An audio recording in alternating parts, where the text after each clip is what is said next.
Friends, ಎಲ್ಲರೂ ಹೇಗಿದ್ದೀರಾ? ಚೆನ್ನಾಗಿದ್ದೀರಾ? ಇವತ್ತು ಇನ್ನೊಂದು ವಿಡಿಯೋ ಮಾಡ್ತಾಯಿದ್ದೀನಿ. ಏನಪ್ಪ ಅಂತಂದರೆ, ಅದು ಹೇಳೋಕ್ಕಿಂತ ಮುಂಚೆ ಯಾರೆಲ್ಲ ಇನ್ನೂ ನನ್ನ ಚಾನಲ್ ಸಬ್ಸ್ಕ್ರೈಬ್ ಆಗಿಲ್ಲ, ಸಬ್ಸ್ಕ್ರೈಬ್ ಆಗಿ ಲೈಕ್ ಮಾಡಿ, ಶೇರ್ ಮಾಡಿ ಫ್ರೆಂಡ್ಸ್. ಏನಪ್ಪ ಅಂತಂದರೆ, ಇವು ಸಿಂಪಲ್ಲಾಗಿ ತೊಗರಿಕಾಯಲ್ಲಿ ಸಾಂಬಾರು ಹೇಗೆ ಮಾಡೋದು ಅಂತ ತಿಳಿಸ್ತಾ ಇದ್ದೀನಿ. ಸಿಂಪಲ್ಲಾಗಿ ತರಕಾರಿ ಸಾಂಬಾರು ಮಾಡೋದು. ಈ ವಿಡಿಯೋ ಕೊನೆವರೆಗೂ ನೋಡಿ ಫ್ರೆಂಡ್ಸ್, ಯಾರು ಸ್ಕಿಪ್ ಮಾಡಬೇಡಿ. ಬನ್ನಿ, ಅದು ಹೇಗೆ ಮಾಡೋದು, ಅದಕ್ಕೆ ಏನೆಲ್ಲ ಬೇಕು ಅಂತ ತೋರಿಸ್ತೀನಿ. ಫಸ್ಟಿಗೆ ಫ್ರೆಂಡ್ಸ್, ಒಂದು ಮಿಕ್ಸಿ ಜಾರ್ ತೊಗೊಳ್ಳಿ. ಮಿಕ್ಸಿ ಜಾರ್ಗೆ ಸ್ವಲ್ಪ ಕೊತ್ತಂಬರಿ ಹಾಕಿ, ಸ್ವಲ್ಪ ಬೆಳ್ಳುಳ್ಳಿ, ಸ್ವಲ್ಪ ಈರುಳ್ಳಿ, ಕಾಯಿ, ಟೊಮೊಟೊ ಎಲ್ಲ ಪ್ರತಿಯೊಂದನ್ನು ಮಾಮೂಲಿ ಖಾರಕ್ಕೆ ಏನೇನು ಹಾಕೋತೀವೋ ಅದೆಲ್ಲ ಹಾಕೋಬೇಕು ಫ್ರೆಂಡ್ಸ್. ಸಿಂಪಲ್ಲಾಗಿ ಅದೊಂದು ಖಾರ ಒಂದು ರೆಡಿ ಮಾಡ್ಕೊಂಡು 5 ನಿಮಿಷಕ್ಕೆಲ್ಲ ಆಗೋಗುತ್ತೆ. ನೋಡಿ, ಕಾಯಿ ಹಾಕೊಂಡಿದ್ದೀನಿ, ಟೊಮೊಟೊ ಒಂದು 4 ಟೊಮೊಟೊ ತಗೊಂಡಿದ್ದೀನಿ, ಒಂದು 2 ಈರುಳ್ಳಿ, ಒಂದು ಅರ್ಧ ಹೋಳು ಕಾಯಿ ತಗೊಂಡಿದ್ದೀನಿ. ನೋಡಿ, ನಿಮ್ಗೆ ಎಷ್ಟು ಬೇಕೋ ಒಂದು ಅರ್ಧಗೆ ಹಾಕೋಬೋದು. ನಾನು ಸಿಂಪಲಾಗಿ ಸಾಕು ಒಂದು ಟೈಮ್ಗೆ ಅಂದ್ಬಿಟ್ಟು ಮಾಡ್ಕೊತಾಯಿದ್ದೀನಿ. ಸಖತ್ತಾಗಿರುತ್ತೆ ಫ್ರೆಂಡ್ಸ್, ಒಂದ್ಸತಿ ಮಾಡಿ ನೋಡಿ ನೀವು. ನೋಡಿ, ತೊಗರಿಕಾಯಿ ತಗೊಂಡಿದ್ದೀನಿ ಸ್ವಲ್ಪ, ನಾನು ಜಾಸ್ತಿ ಜನ ಇಲ್ಲ ಅಂದ್ಬಿಟ್ಟು ಸ್ವಲ್ಪ ತಗೊಂಡಿದ್ದೀನಿ. ಅದಕ್ಕೆ ಆಲೂಗೆಡ್ಡೆ ಬದನೆಕಾಯಿನ ಕುಯ್ದುಬಿಟ್ಟು ಹಾಕೋತಾಯಿದ್ದೀನಿ. ಕ್ಲೀನಾಗಿ ತೊಳೆದ್ಬಿಟ್ಟು ಕುಯ್ದುಬಿಟ್ಟು ಹಾಕ್ಕೊಳ್ಳಿ. ತೊಗರಿಕಾಯಿನ ಫಸ್ಟೇ ತೊಳೆದಿಕೊಂಡಿದ್ದೆ ಫ್ರೆಂಡ್ಸ್, ಅದಕ್ಕೋಸ್ಕರ ಅದೊಳಕ್ಕೆ ಮಿಕ್ಸ್ ಹಾಕ್ತಾಯಿದ್ದೀನಿ. ಹಾಕ್ಕೊಂಡು ನೀರೊಳಗೆ ನೀರು ಹಾಕಬೇಕು ಅದಕ್ಕೆ, ಇಲ್ಲಾಂದ್ರೆ ಒಂಥರ ಬದನೆಕಾಯಿ ಒಂಥರ ಕಪ್ಪಗಾಗೋಗುತ್ತೆ. ಅದಕ್ಕೋಸ್ಕರ ನೀರು ಹಾಕ್ಬಿಟ್ಟು ಸ್ವಲ್ಪ ಸೈಡಲ್ಲಿ ಇಕ್ಕಿರಿ. ನಾವೀಗ ಮಿಕ್ಸಿಗೆ ಏನು ರೆಡಿ ಮಾಡಿದ್ದು ಅದು ನುಣ್ಣಗೆ ಈ ಥರ ರುಬ್ಕೋಬೇಕು ಫ್ರೆಂಡ್ಸ್. ನೋಡಿ, ಈ ಥರ ರುಬ್ಕೋಬೇಕು ನುಣ್ಣಗೆ, ಗಂಟು ಹೋಗಲ್ಲ, ಕಾಯ್ದು ಏನು ಇರಬಾರ್ದು. ನುಣ್ಣಗಾದ್ಮೇಲೆ ಒಂದು ಕುಕ್ಕರ್ ತಗೊಳ್ಳಿ ಫ್ರೆಂಡ್ಸ್. ಕುಕ್ಕರಲ್ಲಿ ಸ್ವಲ್ಪ ಎಣ್ಣೆ ಹಾಕ್ಕೊಳ್ಳಿ. ನಾನೇನು ಜಾಸ್ತಿ ಯೂಸ್ ಮಾಡಲ್ಲ ಎಣ್ಣೆ, ಅದಕ್ಕೋಸ್ಕರ ಸ್ವಲ್ಪ ಎಣ್ಣೆ ಹಾಕ್ಕೊಂಡು ಸ್ವಲ್ಪ ಕಾಯಿ ಬಿಟ್ಬಿಟ್ಟು, ಕಾಯ್ದಾದ್ಮೇಲೆ ಫ್ರೆಂಡ್ಸ್ ಸ್ವಲ್ಪ ಸಾಸಿವೆ ಹಾಕ್ಕೊಳ್ಳಿ. ಸಾಸಿವೆ ಹಾಕೊಂಡು ಒಗ್ಗರಣೆಗೆ ಅಂತ ಒಂದು ಈರುಳ್ಳಿ ಕಟ್ ಮಾಡ್ಕೋಬೇಕು ಫ್ರೆಂಡ್ಸ್. ಆ ಈರುಳ್ಳಿ ಕಟ್ ಮಾಡ್ಕೊಂಡು ಅದನ್ನ ಹಾಕೋಬೇಕು. ನೋಡಿ, ಈ ಥರ ಡ್ರೈ ಆಗೋ ತನಕ ಸ್ವಲ್ಪ ಈ ಥರ ಆಗುತ್ತೆ, ಡ್ರೈ ಆಗಬೇಕು. ಆವಾಗ ನಾವೇನು ತಗೊಂಡಿದ್ದು ತರಕಾರಿ, ಆಲೂಗೆಡ್ಡೆ, ಬದನೆಕಾಯಿ, ಕಾಳುಗಳು ಎಲ್ಲ ಅದೆಲ್ಲ ಹಾಕಬೇಕು. ಅದೆಲ್ಲ ಹಾಕಿ ಕ್ಲೀನಾಗಿ ಮಿಕ್ಸ್ ಮಾಡ್ಕೋಬೇಕು ಫ್ರೆಂಡ್ಸ್. ಸಖತ್ತಾಗಿರುತ್ತೆ ಫ್ರೆಂಡ್ಸ್, ಒಂದು ಸತಿ ಮಾಡಿ ನೋಡಿ. ಬರೀ ಇದು ತೊಗರಿಕಾಯಲ್ಲಿ ಬರೀ ಉಪ್ಸಾರಿ ಅಂತಲೂ ತರಕಾರಿ ಸಾಂಬಾರು ಸಹ ಮಾಡ್ಬೋದು, ತುಂಬ ಚೆನ್ನಾಗಿರುತ್ತೆ. ಒಂದು ಸತಿ ಮಾಡಿ ನೋಡಿ ನೀವು. ನಡೀತಾ ಒಂದು 5 ನಿಮಿಷ ಸ್ವಲ್ಪ ಬೇಗ ಬಿಡಬೇಕು.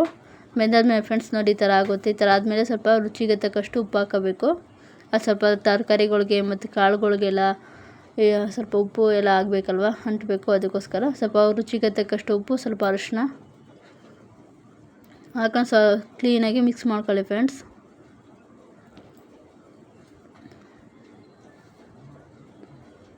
ನೋಡಿ, ಎಲ್ಲ ಕ್ಲೀನಾಗಿ ಮಿಕ್ಸ್ ಆದಮೇಲೆ ಸ್ವಲ್ಪ ಹೊತ್ತು ಬಿಡಬೇಕು, ಸ್ವಲ್ಪ ಬೇಯಬೇಕು ಅದು. ಅದಕ್ಕೋಸ್ಕರ ನೋಡಿ, ಎಣ್ಣೆಲಿ ಈ ಥರ ಕಾಣ್ತಾಯಿದೆ ನೋಡಿ. ಸ್ವಲ್ಪ ಜೀರಿಗೆ ಹಾಕಿ ಫ್ರೆಂಡ್ಸ್. ನಾನು ಜೀರಿಗೆ ಹಾಕೋದು ಸಖತ್ತಾಗಿರುತ್ತೆ, ಒಂಥರ ಸ್ಮೆಲ್ಲು ಸೂಪರಾಗಿರುತ್ತೆ ಫ್ರೆಂಡ್ಸ್. ಜೀರಿಗೆಲಿ ಸಾಂಬಾರು ಚೆನ್ನಾಗಿ ಇರುತ್ತೆ. ನೋಡಿ, ಈ ಥರ ಒಂದು 5 ನಿಮಿಷ ಬಿಟ್ಬಿಡಬೇಕು. 5 ನಿಮಿಷ ಆದಮೇಲೆ ನೋಡಿ ಫ್ರೆಂಡ್ಸ್, ಈ ಥರ ಆಗುತ್ತೆ. ಅವಾಗ ನಾವೇನು ರುಬ್ಕೊಂಡಿದ್ವೋ, ನಾವು ರುಬ್ಕೊಂಡಿದ್ದು ಮಸಾಲೆ ಹಾಕೋಬೇಕು ಫ್ರೆಂಡ್ಸ್. ಹಾಕ್ಕೊಂಡು ನೋಡಿ, ನುಣ್ಣಗಾಗಿದೆ, ಈ ಥರ ಮಾಡ್ಕೋಬೇಕು, ಹಾಕ್ಕೊಳ್ಬೇಕು ಕ್ಲೀನಾಗಿ. ತರಕಾರಿಗೆಲ್ಲ ಮಿಕ್ಸ್ ಆಗೋ ತನಕ ಕ್ಲೀನಾಗಿ ಮಿಕ್ಸ್ ಮಾಡಬೇಕು ಫ್ರೆಂಡ್ಸ್. ನೋಡಿ, ಕ್ಲೀನಾಗಿ ಮಿಕ್ಸ್ ಮಾಡ್ಕೊಳ್ಳಿ. ಬೇಗ ಆಗೋಗುತ್ತೆ ಫ್ರೆಂಡ್ಸ್, ಜಾಸ್ತಿ ಹೊತ್ತೇನು ತಗೊಳ್ಳಲ್ಲ. ಮನೇಲಿ ಬರೀ ಬದನೆಕಾಯಿ, ಆಲೂಗಡ್ಡೆ ಇದ್ರೂ ಆರಾಮಾಗಿ ನಾವು ಮಾಡ್ಕೋಬೋದು ಇದನ್ನು ಸಾಂಬಾರು. ಈಗ ಸ್ವಲ್ಪ ಹೊತ್ತು ಬಿಟ್ಬಿಟ್ಟು ಸ್ಮೆಲ್ಲೆಲ್ಲ ಹೋಗ್ಬೇಕು, ಅದಕ್ಕೋಸ್ಕರ ಸ್ವಲ್ಪ ಒಂದು 5 ನಿಮಿಷ ಆದಮೇಲೆ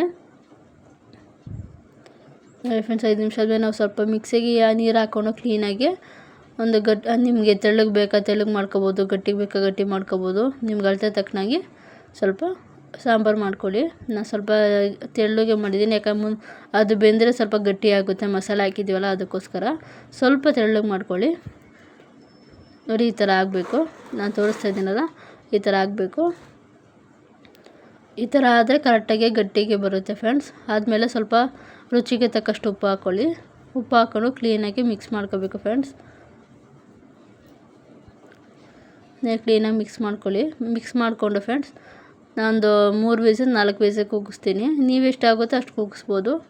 ನೋಡಿ, ಕೂಗಿಸಾದ್ಮೇಲೆ ನೋಡಿ, ಈ ಥರ ಆಗುತ್ತೆ. ಅದಕ್ಕೊಂಚೂರು ಖಾರದ ಪುಡಿ ಹಾಕಬೇಕು, ಸಾಂಬಾರು ಪುಡಿ, ಖಾರದ ಪುಡಿ, ಇಲ್ಲ ಮೆಣಸಿನ್ಕಾಯಿ ಪುಡಿ, ನಿಮ್ಗೆ ಯಾವ್ದು ಆಗುತ್ತೋ ಅದು ಹಾಕ್ಬೋದು. ನಾನೊಂಚೂರು ಚಿಲ್ಲಿ ಪೌಡ್ರ್ ಹಾಕಿದ್ದೀನಿ, ಸಾಂಬಾರು ಪುಡಿ ಜಾಸ್ತಿ ಬೇಡ ಅಂತ. ನೋಡಿ, ಸ್ವಲ್ಪ ಹಾಕ್ಬಿಟ್ಟು ಒಂದು 5 ನಿಮಿಷ ಕುದಿಯೋಕೆ ಬಿಡಬೇಕು ಫ್ರೆಂಡ್ಸ್.